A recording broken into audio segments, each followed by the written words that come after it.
Maxi scooter bang hanap mo? Kumpleto sa features, napaka-porma, at sobrang takaw pansin na scooter. Baka ito na ang para sa'yo.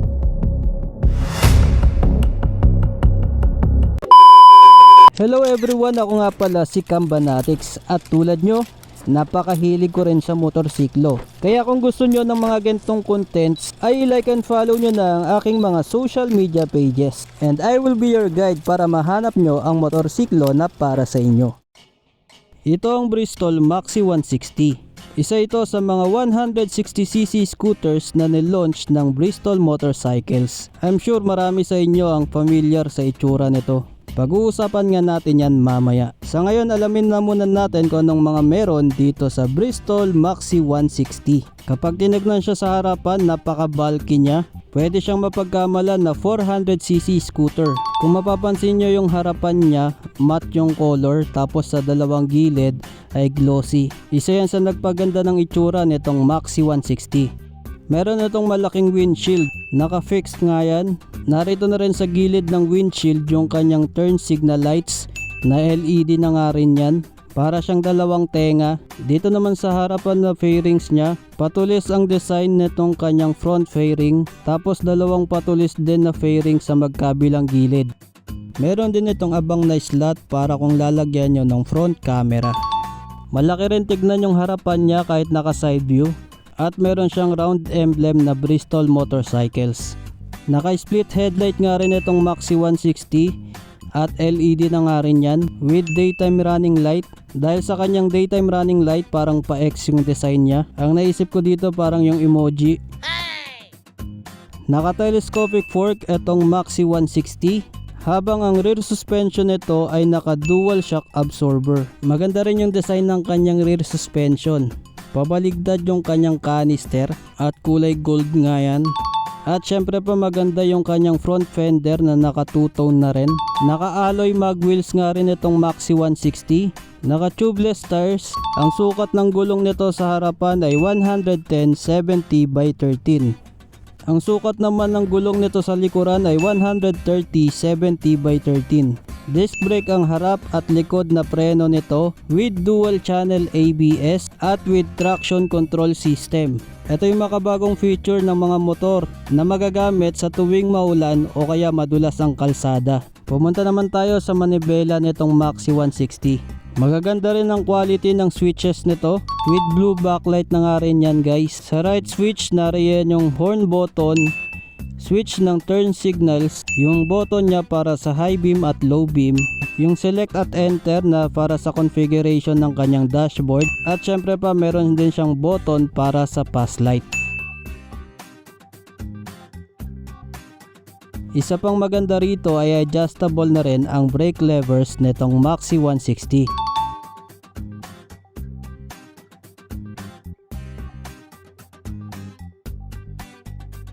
Sa right switch naman nariyan yung electric start button, headlight switch, switch ng TCS at yung switch ng kanyang start and stop system. Dalawa nga rin yung dashboard nitong Maxi 160. Bukod sa kanyang dashboard dito sa ibaba ay meron din siyang maliit sa itaas. Sa upper part ng kanyang dashboard nandyan yung kanyang speedometer at yung odometer at fuel gauge. Sa ibaba naman nandyan yung mga indicator lights, yung clock at yung tachometer na napakaganda nga ng animation ng kanyang RPM. Dito naman sa mga buttons niya para sa configuration ng kanyang dashboard, kapag pinindot nyo nga yung bandang itaas o yung kanyang enter ay maa-adjust nyo yung brightness ng kanyang dashboard, habang yung bandang ibaba naman o yung select ay mababago naman yung kanyang trip meter.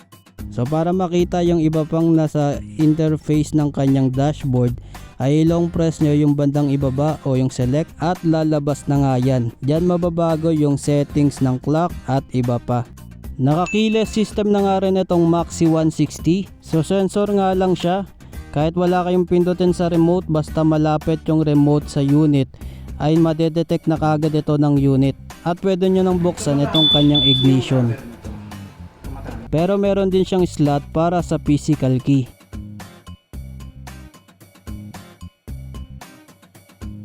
Nandito na rin sa kanyang ignition yung bukasan ng kanyang seat at ng kanyang fuel tank. Meron itong fuel tank capacity na 13 liters. Kaya once na full tank, itong Maxi 160 ay malayo na rin yung mararating nito at matatagalan pa bago kayo mag-refill ulit. Meron siyang dalawang packet sa magkabilang gilid. Yung packet niya sa kanan ay pindutin lang at mabubuksan agad.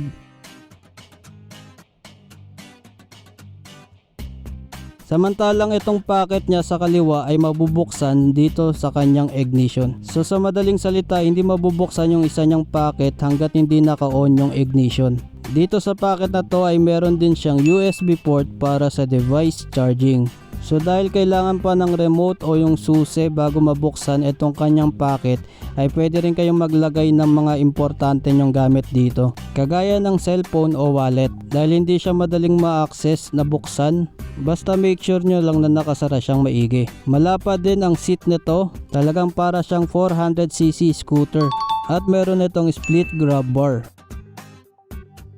Isa pang maganda rito sa upuan nitong Maxi 160, kapag binuksan nyo yung upuan niya ay meron siyang bakal na magpipwersa rito para tumaas. Ang ganda nga nito, parang automatic na tumataas yung upuan nito. Ito naman yung itsura ng kanyang compartment. So medyo maliit lang siya kasi nga sa tabi nito ay dito nakalagay yung kanyang battery. Naka-upright seating position ang rider dito. At may option pa para sa cruiser. So kapag nangangalay na yung paa nyo sa long ride ay pwede nyong iunat. Dito sa kanyang body ay may 3D emblem siya na Maxi 160. Narito rin sa gilid yung kanyang radiator at maganda rin yung design ng kanyang pipe. Meron na rin itong tire hugger at ang maganda rito, mahaba yung tire hugger niya. So hindi nyo na kailangan magpalit ng mas mahabang tire hugger. Sa kabila naman nandun yung kanyang air filter at yung kanyang CVT. Naka-split taillight nga rin itong Maxi 160 kaya talagang bulky siya tignan sa likuran. LED na nga rin yan at yung rear signal lights niya ay naka-integrate na rin sa kanyang taillight.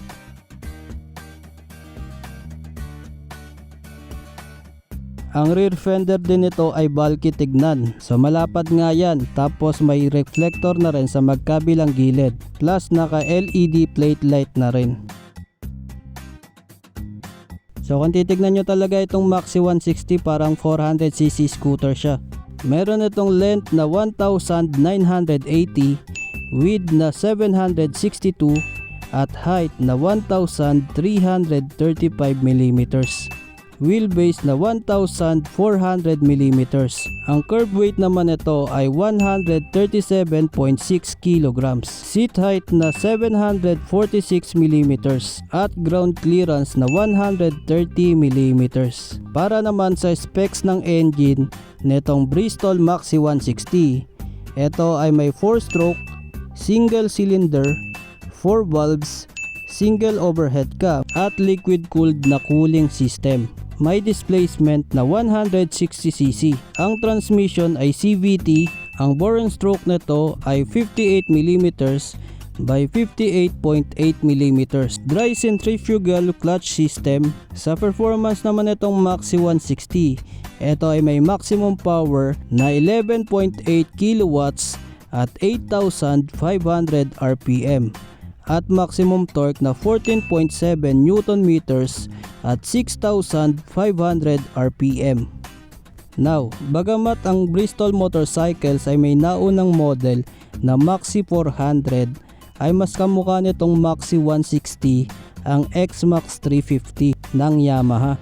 X-Max Tagalog. Ang galing, may 160cc na X-Max. Parehas po ba ng parts ng X-Max yan? Napakasulit na yan, 160cc, asan ka pa? Sayang nga lang at hindi ginawa ng Yamaha na 400cc ang X-Max 350. Kaya kung ako yung papipiliin, ay pinaka-wise na choice para sa akin itong Maxi 160. Kung hindi ko naman balak mag-expressway. Itong Bristol Maxi 160 ay may SRP na 148,800. Pero pag binili nyo ng cash ay may discount siya na 10,000. Kaya magiging 138,800 na lang. Available ito sa mga colors na black, white at gray. At available sa lahat ng mga Bristol Motorcycles branches and dealers nationwide. Kayo, anong masasabi nyo dito sa Bristol Maxi 160? Ilagay nyo na yung mga thoughts nyo sa comment section. Please like this video kung nagustuhan nyo itong Bristol Maxi 160. Anong motor ang gusto nyong i-review natin sa susunod? Maraming salamat sa inyong panonood at kita-kits ulit tayo sa mga susunod ko pa na videos.